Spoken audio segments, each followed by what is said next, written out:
سلامونه مرګرو حکومت الله توراب صاحب ته د دې زمانه خوشحال خان وېما نو کوم بنوي د دې زمانه غنی خان وېما نو کوم بنوي د دې زمانه رحمان بابا ورته وایو نو کوم بنوي زکه چې په اوس وخت کې متي الله توراب صاحب د ټولو شاعرانو پلار او استادو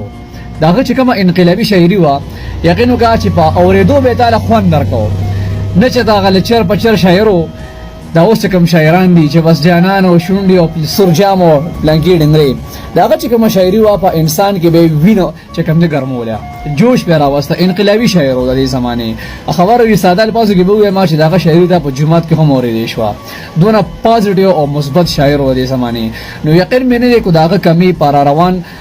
شل ډیر شکایت کی پوره شي زکه چې داغه چې کوم کلام او په خپل ویډیو کې ویلو چې زه په شپږ میاشت کې یو غزل لیکم یا یو نظم لیکم شپږ میاشت کې یو لیکم ویلې مې په کار انبارونه یو په کار دی خو د کار په کار دی او واقعي چې یو غزل به وي خو د کار به وي نو یقین مې نه دی کو د متي الله توراب سره کمی برابر شي الله تعالی دې جنتونه نصیب کړي ډېر مهرباني